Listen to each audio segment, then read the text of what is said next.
बोल साचे दरबार की जय। जय जगत जननी माता जी ਤੁਹਾਡੀ सदा ही जय। बोल मेरे दिल वाली सरकार की जय।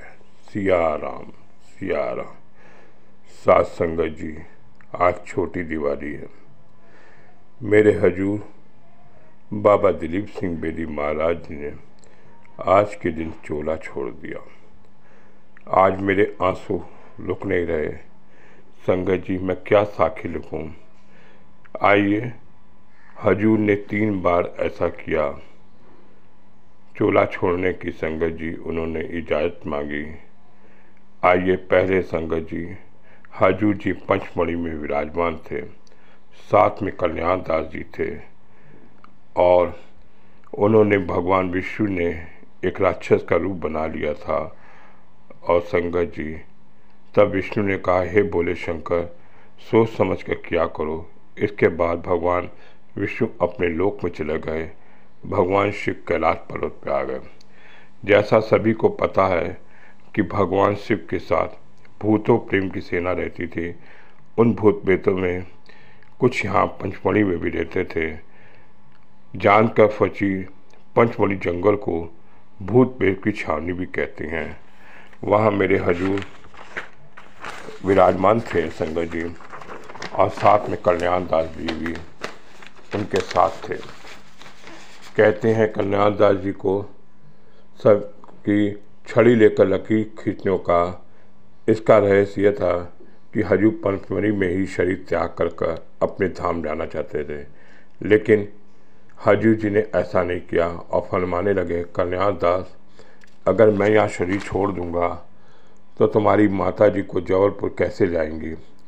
असली जगह तो जबलपुर है। तुम्हारी माता जी को बहुत तकलीफ हो गई, इसलिए उन्होंने इरादा बदल दिया। सात संगत जी, दूसरा समय ऐसा आया, हजूर माता जी कल्याण दास जी के साथ लेकर संगत से विनती कर बम्बई पधारे। फिर मैंने किसी से सुना कि महाराज जी का विचार बम्बई में शरीर त्याग करने का हुआ। परम पूज्य माता जी को हजूर इस बात का पता न लगे कि माता जी ने रामायण का अखंड पाठ शुरू कर दिया और मन ही मन हजूर के आगे अरदास करी कि महाराज अभी आप इरादा बदल दें। शायद परम पूज्य माता जी ने खाना पीना त्याग छोड़कर रामायण पाठ करने लगी और मन में संकल्प किया कि हजूर जी का विचार बदल देंगे, और उन्होंने अंजल ग्रहण नहीं किया। फिर मैंने सुना है कि हजूर जी ने माता जी को बुलाकर कहा कि आप फैसला बदल दें। तब हजूर जबलपुर आ गए। जबलपुर आकर हजूर माता जी के इशारा करते हुए कहे, ये पत्थर मेरी समाधि पर लगाना, मेरी समाधि बेरी के पीछे बनाना। तो परम पूज्य माता जी हाथ जोड़कर विनती करी कि हजूर जी ऐसा ना कहा करो, मेरा बहुत ही मन दुखता है और मेरे दोनों ही जहान आप हो, मेरी ज़िंदगी आप हो। ऐसा सुना हजूर जी को खांसी आई। हजूर जी लेटे हुए थे। उस चम्मच से खांसी की दवाई उनके मुंह में डाली। कुछ बूंदे चम्मच से ढलक कर महाराज जी के चोले पे गई। श्री कल्याण दास जी ने कहा कि महाराज, चोले पे दवाई गिर गई है, आप चोला बदल लें। हजूर जी ने परम पुण्य माता जी की तरफ इशारा करके पूछा, कहो रानी साहब, क्या मैं चोला बदल दूँ? इस पर दवाई की कुछ बूंदें गिर गई हैं, कहो तो बदल दूँ। भगवान विष्णु की ये लीला थी, ऐसी लीला थी कि सात संगत जी कोई समझ न पाई। और परम पुण्य माता जी ने स्नेह वन से प्यार भर से हजूर जी को ये कह दिया कि आप बदल दिए। इससे पहले संगत जी कुछ दिन पहले एक जाट हजूर जी को एक घी का टीन भेंट कर गया था और हजूर जी ने माता जी को हुक्म दिया था, ये घी संभाल के रखना, क्योंकि जब मैं चोला बदलूं तो मुझ पर डाल देना। फिर माता जी ने विनती करी, महाराज ये ऐसी बातें ना किया करो। फिर संगत जी समय ऐसा आया, हजूर पुण्य माता जी को फरमा रहे हैं कि नीचे सड़क पर एक सफ़ेद घोड़ा आकाश मार्ग के आकर खड़ा है, मुझे इजाज़त दे दो। इसके बाद जो कुछ हुआ सात संगत जी, यहाँ मैं दर्ज नहीं करूँगा। पूज माता जी स्वयं जानती हैं। श्री मोतीराम जी और चंडीगढ़ से वाले स्वर्ण कौर और संगत जी उनकी 2 संगतें मोतीराम जी की बहन भी मौजूद थी।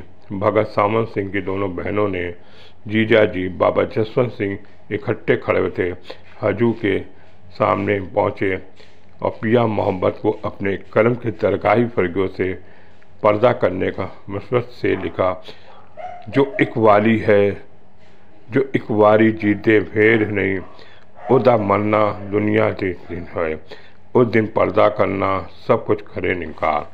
साथ संगत जी मेरे हजूर दिवाली, छोटी वाली दिवाली के संगत जी लगभग दोपहर को उन्होंने संगत जी चोला छोड़ दिया। कहते हैं जबलपुर दरबार में संगत जी जहाँ पर कीर्तन होता है दरबार मंदिर के, उसके पीछे वाली गेट पे संगत जी जहाँ पर टीन शेड लगा हुआ है छोटा सा और हम लोग रसोई बनी हुई है, वहाँ पर महाराज जी को तख्त से लेटाया गया और नहलाया गया।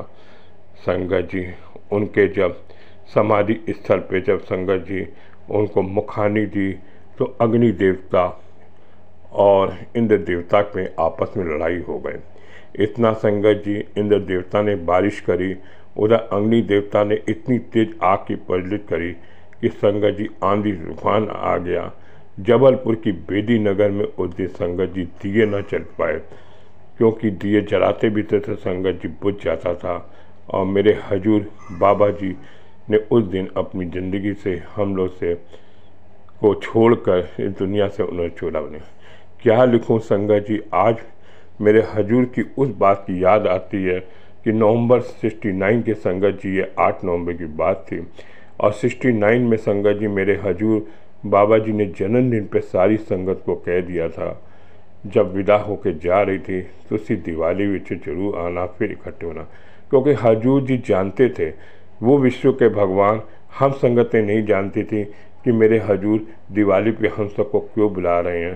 संगत जी उन्होंने अपने चोला छोड़ने की 6 महीने पहले ही भविष्यवाणी कर दी थी कि तुलसी लोग दिवाली विच जरूर इकट्ठा होना। और आज छोटी दिवाली के संगत जी मेरे हजूर जी ने हम सबको दूर हो गए, हम सबको छोड़ कर चले गए। आज क्या लिखूं संगत जी, कुछ समझ नहीं आता। हजूर के बारे में क्या कहूं, वो एक पिता जो सूरज की तरह चमकता है, वो सूरज, वो पेड़ आज बेदी नगर में संगत जी हमको राह दिखा रहा है। आज उनके समाधि स्थल पर संगत जी हम मत्था टेक रहे हैं। जिन्होंने उस समय हजूर जी का दर्शन किया है वो जानते हैं। मैंने ये साखी बड़ी संगतों से सुनी, पुरानी संगतों ने इस साखी में संगत जी मेरा बड़ा ही योगदान दिया। और जिस संगत जी आज जो मैं आपको साखी दे रहा हूँ, ये मैंने पुराने बुजुर्गों से बात करके संगत जी इस साखी को लिखने की कोशिश करी है।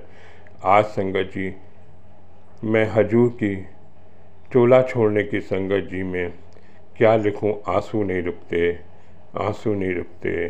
कहते हैं दिवाली मनाई नहीं जाती थी संगत जी, बहुत दिन तक बेदी नगर की संगत दिवाली नहीं मनाते, लेकिन संगत जी आज समय बदल गया है।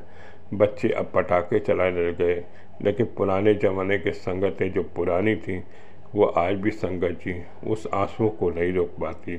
कई साल तक संगत जी दिवाली नहीं हो पाई, दिवाली नहीं हो पाई। बोल सांचे दरबार की जय, जय जगत जननी माता जी ट्वाडी सदा है ही जय। बोल मेरे दिल वाली सरकार की जय। सिया राम सिया।